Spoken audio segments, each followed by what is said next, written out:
Why are memes so powerful within Web3? If you think about it, a lot of the tokens that go to the moon, a lot of the NFTs are based upon memes.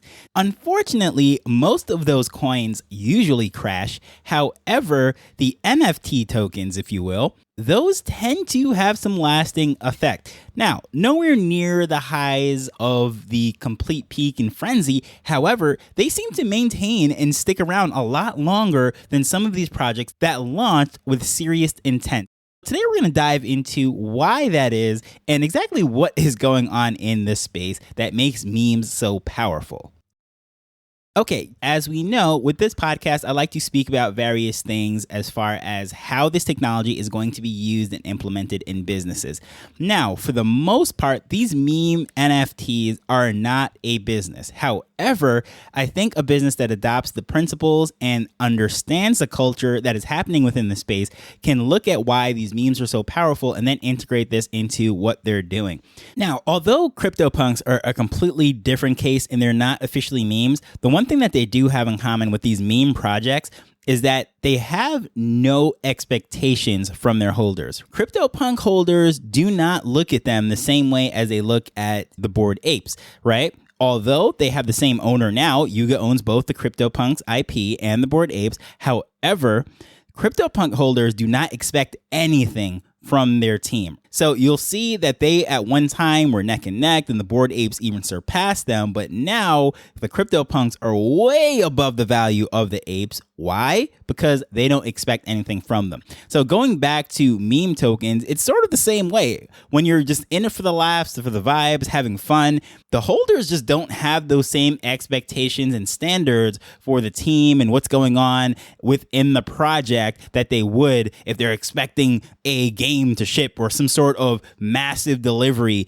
or promises be fulfilled that were on the roadmap, right? So it is a completely different thing. The bar is really low for these projects and people buy into them knowing exactly what they're getting into. So as long as the vibes are good, the community is there, the people are still hanging out and they're laughing together, I mean, there's really nothing that the team can do to mess this thing up. It is really community-led, community-driven, just like there is no czar of a particular meme on the internet. Once one of these things goes viral, as long as it's there, it stays alive. For example, Pepe has a life that goes way beyond what the creator ever intended it for it to be. He has been adopted by so many different groups and organizations. Of course, they had coins, they had NFTs, there's bored Pepes, there is every variation that you could possibly think of, good and bad, negative connotations and positive connotations, all over the place, and it has a life of its own. It just lives on. So first and foremost, I'm just going to give a couple examples that really took over the market, really captured our attentions and our minds, and how they ended up holding value over time. And first and foremost, if you remember when we first came into the depths of the bear market, when everyone's saying that everything in this space was dead, NFTs were over and so forth, which I know has been pronounced many times. But when this really started to happen was sometime around May of 2022. It seemed like that was as bad as it could get. Then, of course, a meme came along that sort of revitalized the market for a period of time. And that was in May 2022 when Goblin Town came out. Now, it was very interesting because it was a far reach from everything that we were demanding up until that point. And if you remember what was going on during that time, there was a lot of despair and so forth. And this Goblin project came out of nowhere, promising nothing. And they had really nothing that was being demanded of other projects during that time. The founders were unknown. They had no roadmap. And they promised nothing on their website, which was beautifully designed, by the way, despite this hideous art.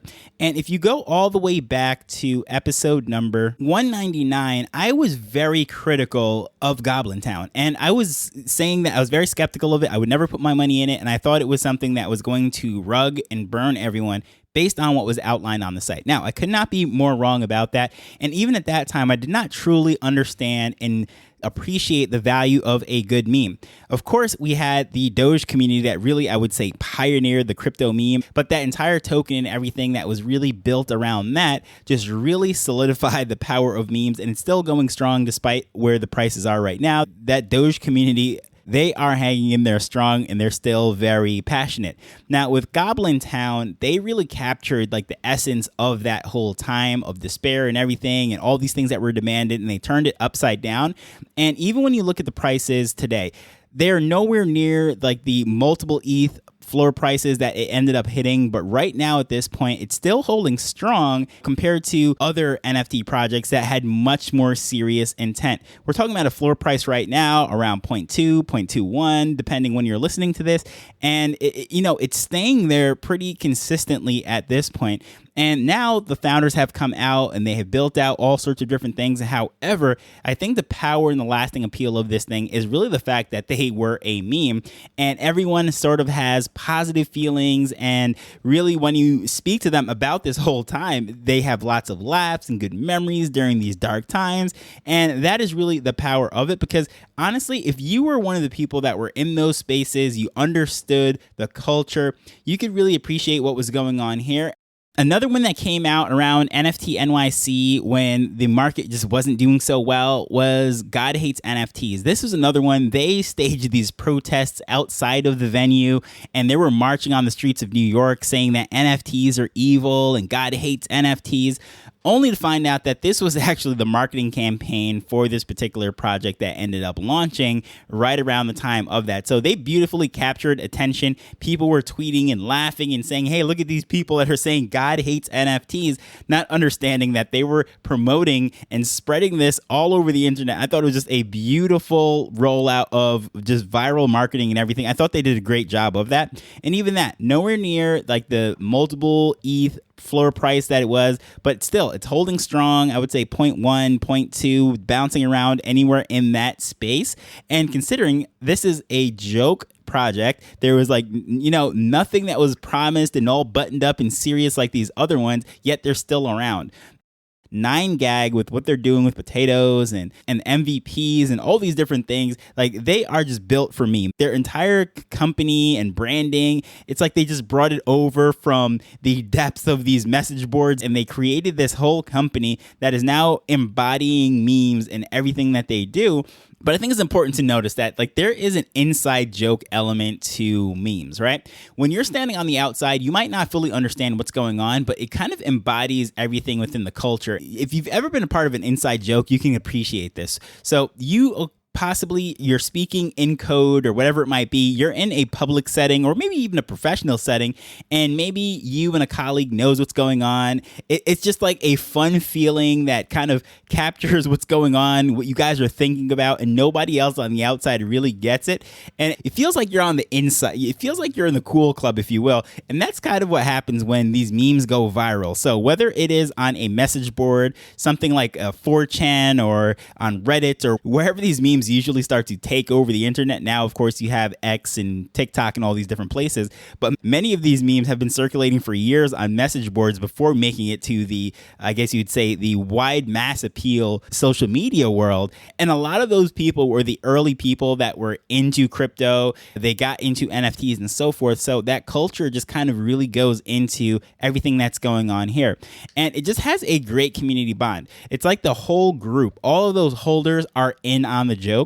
And it's just very interesting to see that people want to be a part of something, whether it is an army, a team, a religion, a cult even, you name it. You can see all sorts of people joining things, whether they're positive or negative, because they want to be a part of something. And that's what a meme does. A meme really helps people to gravitate, and they have that identity in knowing what's so funny about this thing. And other people might be looking at it like, I don't get it. This is crude. Like, this makes no sense. These ugly goblins or these cartoons that are threatening to cut off their you-know-whats if you don't give in to their demands, which is kind of crazy, right? There's all these jokes that you just don't get it unless you're in the in crowd. And I think that's why it just brings people in. And like, we have a familiarity with these memes. Once we start to see them, they're recycled, they're used multiple times. I can think of memes that are still circulating from the early 2000s or, when I was in school and college and everything, and they're still around. Some of these like baby memes that are circulating, these people are grown now. They went to college, they're adults. Yet we have these baby memes like that baby with a pink onesie, and people put up multiple versions of that saying, get to the chopper and whatever else it might be. And it it is still circulating decades later at this point. So why is that? Because we have that familiarity. Anytime we see those images, we know exactly this is a meme. We know exactly where this is coming from, the history behind it, all the different variations. And it's almost like when a movie franchise comes out with a sequel, right? You kind of know what you're going to get when you go see a Thor movie, when you go see a Captain America movie. I don't know why I said Thor, the least popular of the Avengers, right? An Iron Man or something of that nature, because you have years and years and years of understanding what's going to be built into that. So the same thing happens with these memes. You just have that long history, familiarity. It's an easy laugh. You don't have to explain it. You just assume that whoever's going to see it is on the in. And if they don't get it, guess what? It's not for them anyways. So I think that's why it is so powerful. The crazy thing about these memes, even though they're making fun of something, and many times it is a very serious thing that they're making fun of. They're using politics, things that are making the headlines, and they're putting up these memes. Yet there is some authenticity in it because we live in a world of lots of fake news. We don't know what's real, what's to trust anymore, especially in the world of AI. It gets really questionable to see, okay, how legitimate is this source that I'm seeing? However, when it comes to a meme, like when we see a meme online, we know right off the bat that it's a joke. It's almost like back in the day when you'd watch certain shows and you would just know it is a parody. You read The Onion, you read the Babylon Bee, you watch Saturday Night Live, you watch Mad TV back in the day if you were around. You just know right off the bat that this is not real. Even when they're doing a news segment, that they're making fun of something. It is a parody. And that's what's kind of built into memes. So as far as what's going on there is that authenticity. It is like built in. You know that this is a joke. We're making fun of something that could possibly be serious, but we're just poking fun at it. And, that is also why I think it is just a great idea to use this in the marketing and so forth. And as long as Elon is running X and I don't know if he sells it off or whatever it is, memes will always be popular. He's the king of the memes, if you ask me. He's like the internet's greatest troll. Even the day he ended up buying Twitter before he rebranded it to X, he walks into the headquarters with a sink saying, let that sink in, right? That is the type of thing that happens. And just recently I created a meme off of that. I used the founder of the DAO and I ended up saying, let that sink in with something completely unrelated. But that's where it came from. And everyone that saw that and understood it, that I shared it with, they knew that I was mocking Elon and using that. So it was like an inside joke of the DAO, right? And we knew that everyone understood it. So going back to the whole point, why are memes so valuable when it comes to NFTs? They hold their floor price, and despite their lack of seriousness, I think that is exactly it. It makes people feel good. You don't have to rely on founders to deliver on a roadmap. There's no crazy plan and high expectations. It's just people having fun. They're on the inside. They get it. And that really is what a community is. As far as people with a shared identity and a goal. The goal is to just have fun, right? Nobody's taking a meme seriously. And the shared identity is that they get the joke. So it is easy to have people rally around these memes. And I think that's why they're holding their floor price. People just want to be a part of the joke. They want to be on the inside and they're not expecting anything of it. And they're just having a good time with it. And I think that is why it works for branding. And I would think that businesses should kind of embrace their meme, their inner memes. Try to get in touch with it because they're hitting a lot of things and it shows that they understand the culture of the audience that they're dealing with. So I think if you're able to capture on the success of a meme in a tasteful way, of course, that represents your company, I think that is a great way to either enter Web3 or just stay relevant in Web3. So the power of the meme, although we like to laugh about it, it is something that should be taken very seriously. So with that said, what is your favorite meme project? Do you own any of them? I would love to hear about it. Please share it with me on X or using the contact information in the show notes. But as usual, I just want to thank you for taking time to listen to this as we're learning and building Web3 together.